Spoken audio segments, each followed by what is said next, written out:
Fast food సెంటర్‌లో దొరికే food items కన్నా ఇంట్లోనే మనం ఇలా టోర్టియాతో ఎగ్ ర్యాప్ తయారు చేసుకుంటే అంతకు మించిన టేస్ట్ అనేది ఉంటుంది. అయితే ఈ డెలిషియస్ ఎగ్ ర్యాప్‌ని ఎలా తయారు చేసుకోవాలో చూసేద్దాం. ముందుగా పాన్ పెట్టుకొని అందులో కొంచెం ఆయిల్ వేసుకోవాలి. తర్వాత సన్నగా తరిగినటువంటి ఆనియన్స్, అలాగే కలర్డ్ క్యాప్సికమ్, ఇక్కడ నేను రెడ్ అండ్ గ్రీన్ వేసుకుంటున్నాను. మీ దగ్గర ఏ కలర్ ఉన్నా కూడా ప్రాబ్లమ్ లేదు. అలాగే రుచికి సరిపడా సాల్ట్, కొంచెం మిరియాల పొడి వేసుకోవాలి. మీకు ఇష్టమైతే టొమాటో కూడా యాడ్ చేసుకోవచ్చు. సో, 70% వరకు ఈ వెజిటబుల్స్‌ని అయితే కుక్ చేసుకోవాలి. ఓవర్‌గా కుక్ చేస్తే బాగోదు. వెజిటబుల్స్ అనేవి కొంచెం క్రంచీగా ఉండాలి. ఇప్పుడు వేరొక బౌల్‌లో మనం 2 ఎగ్స్ వరకు తీసుకోవాలి. నేనైతే టోటల్‌గా 3 ఎగ్స్‌తో చేస్తున్నాను. లాస్ట్‌లో ఒకటి స్క్రాంబుల్డ్ ఎగ్ అయితే చేసి పెట్టుకోవాలి. ఇక్కడ ఈ 2 ఎగ్స్‌లో రుచికి సరిపడా ఉప్పు, కొంచెం మిరియాల పొడి, కొద్దిగా కారం, అలాగే ధనియాలు, జీలకర్ర పౌడర్, ఇంకొంచెం ఎగ్ మసాలా ఏదుంటే అది మీకు స్పైసెస్ మిక్స్డ్ హర్బ్స్ అయినా సరే యాడ్ చేసుకోవచ్చు. కొద్దిగా జింజర్ గార్లిక్ పేస్ట్ చాలా తక్కువ, నీచు వాసన రాకుండా ఉండడానికి.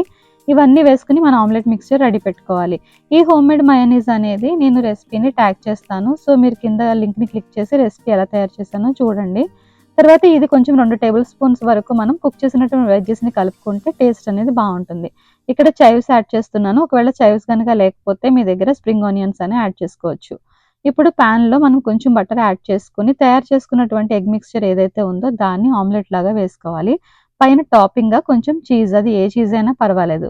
ఇక ఫైనల్‌గా మనం టోర్టియాది ఏదైతే ఉందో దాన్ని కూడా ప్లేస్ చేసి పైన కొంచెం బటర్ స్ప్రెడ్ చేసి ఆమ్లెట్ ఒకవైపు బాగా కుక్ అయిన తర్వాత రెండో వైపుకి జాగ్రత్తగా ఫ్లిప్ చేసుకోవాలి.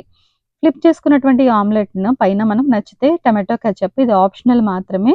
ఇది వేసుకున్న తర్వాత హోమ్‌మేడ్ కాష్యూ మయోనైస్ ఏదైతే ఉందో దాన్ని పైన ఈవెన్‌గా స్ప్రెడ్ చేసుకుంటున్నాను. సో, ఇది ఒక రకంగా చాలా హెల్తీ రెసిపీ. మీకు బ్రేక్‌ఫాస్ట్‌లోకైనా, డిన్నర్‌లోకైనా, లంచ్ బాక్స్‌లో పిల్లలకి ఇవ్వడానికైనా కూడా చాలా బావుంటుంది.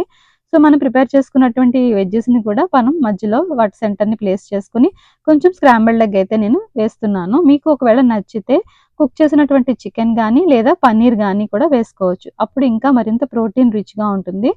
సో, వీడియోలో చూపిస్తున్న విధంగా ఫోల్డ్ చేసుకున్నా పర్వాలేదు. లేదా మీకు నచ్చినట్టుగా ర్యాప్ చేసుకొనైనా లంచ్ బాక్స్‌లోకి, డిన్నర్ ఆర్ బ్రేక్‌ఫాస్ట్‌లోకి ఎంజాయ్ చేయొచ్చు.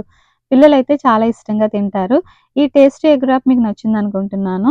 ఇంకా ఇది ఇలాగే చేయాలని కాదు. మీకు జస్ట్ ఒక ఐడియా కోసమైతే నేనెలా తయారు చేస్తానో రెసిపీని మీకు చూపిస్తున్నాను. మీకు నచ్చినట్టుగా మీరు మీ దగ్గర ఉన్న ఇంగ్రీడియెంట్స్‌తో చక్కగా కస్టమైజ్ చేసుకొని ఎంజాయ్ చేయొచ్చు. సో, మళ్ళీ మరొక వీడియోతో మళ్ళీ కలుద్దాం. బాయ్.